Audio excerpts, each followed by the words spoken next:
The past weekend has seen the most remarkable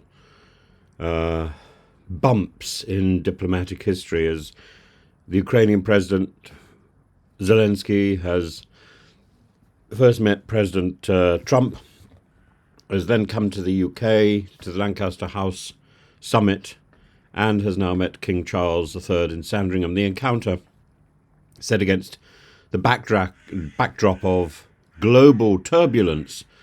This high-stakes European summit, the fractious confrontation with Trump, highlights both the importance of royal soft power and the continued necessity of Western unity in support of Ukraine. Zelenskyy's visit to the United Kingdom was more than a ceremonial affair. It came in the middle of this commitment from Keir Starmer's government to bolster Ukraine's air defence capabilities with a £1.6 billion deal for 5,000 missiles to be produced in Belfast. And this commitment, this financial commitment, complements a broader European coalition determined to ensure Ukrainian resilience in the face of continued Russian aggression. And I think one of the things that Europe can produce is a defence system for Ukraine to counter the continued Russian aggression, the continued shelling of civilian sites around Ukraine. Ukraine has been extraordinarily resilient, but Russia cannot defend its actions by saying that it's going for military targets. Is not. It's doing everything it can to attack civilians.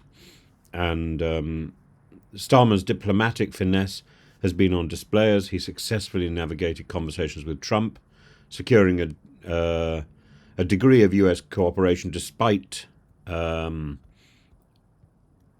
unpredictable stance on Ukraine.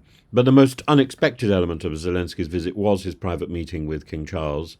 While ostensibly a cordial exchange, this encounter was also deeply symbolic. The timing before Trump's scheduled state visit to the UK suggests a careful balancing act by Britain, ensuring that both key figures in the Ukraine conflict receive royal recognition without making overt political statements.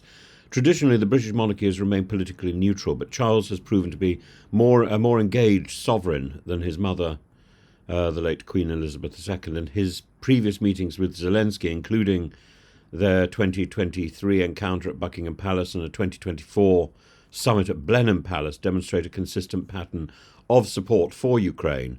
And unlike the quite symbolic gestures of Her Majesty the Queen Elizabeth, Charles has publicly lauded the courage of the Ukrainian people and condemned Russian aggression in clear terms. This aligns him, albeit carefully, with the UK government's foreign policy. The King's meeting with Zelenskyy at Sandringham, rather than at Buckingham Palace, adds an element of informality to the proceedings, and this was not a state visit but a more personal demonstration of solidarity. And the Ukrainian president was warmly received, with reports indicating an amiable discussion over tea in the saloon room, local residents, some waving Ukrainian flags, greeted Zelenskyy's arrival, a scene that emphasised public support for Ukraine within Britain. The meeting takes on an even greater air of significance when placed in the context of Zelenskyy's recent clash with Trump. In a fiery exchange at the White House, Trump accused Zelenskyy of gambling with World War III, an accusation that underscores the growing chasm between Ukraine and the increasingly isolationist elements of the US political establishment.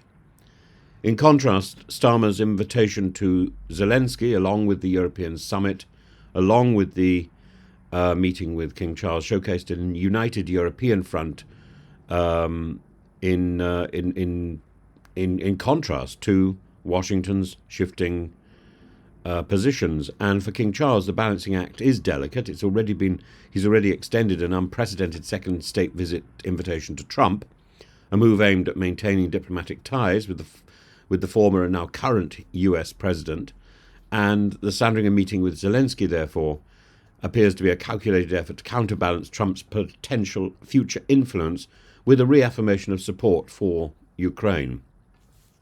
Beyond the diplomatic nuance, the optics of the meeting were striking. The images of Zelenskyy and the King smiling warmly conveyed a message of mutual respect and solidarity, in contrast to the White House confrontation where Zelenskyy was placed in a position of defensive argument, and the Sandringham encounter provided a moment of reassurance, and the King's consistent support, coupled with Britain's continued military aid, serves as a reminder that Ukraine still has reliable allies in Europe, as does Zelenskyy. For Zelenskyy, these meetings are crucial, with an increasingly uncertain political climate in the US and questions over continued Western financial support, reaffirming ties with key European leaders, including the UK's head of state, helps to reinforce Ukraine's strategic alliances. As Britain positions itself at the heart of European defence efforts, King Charles's engagement with Ukraine is a sign that the monarchy remains an important tool of soft power. While Charles may never engage in direct policy making, his willingness to meet with Zelenskyy to publicly praise the Ukrainian struggle and to offer the prestige of a royal audience all send clear signals to the global stage. In the coming months, Britain's role in supporting Ukraine will continue to evolve, and the proposed European coalition of the willing, discussed at the London summit, aims to solidify military aid and potentially provide more direct involvement in Ukraine's defence. Meanwhile, the looming Trump visit presents a diplomatic challenge, one that will require Starmer, the King, and the wider British establishment to navigate very carefully. Zelenskyy's meeting with King Charles was more than a diplomatic courtesy. It was a statement of enduring alliance. I don't know how reassuring it would be to Zelenskyy, who must be considering or thinking about his future now. It's unthinkable that hasn't that he hasn't been advised and that he hasn't thought very carefully in the last few days about how long he can continue in his present job. I think there is a limit to the time, and it's not about whether or not he has elections. He has been severely damaged by one of his allies, and personally damaged, and that is the problem. And to pretend otherwise would be to give a biased and rather silly account.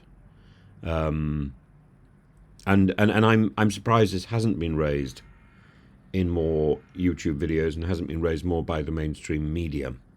But it is a problem. And I think the personal meeting with King Charles will have been extraordinarily supportive personally. As Ukraine continues to fight for its sovereignty, moments like these serve as vital reassurances that key Western partners remain steadfast in their commitment, that Zelenskyy has friends. For King Charles, this engagement underscores his evolving role in modern politics, one where the monarchy is not merely a passive institution but an active participant, shaping Britain's international standing and international relationships. While someday people may debate the appropriateness of a monarch engaging so visibly in this sort of diplomacy, in an act of global uncertainty, at a time of global uncertainty, the King's willingness to use his position to uphold democratic alliances, to reassure friends, may prove to be one of the defining elements of his reign.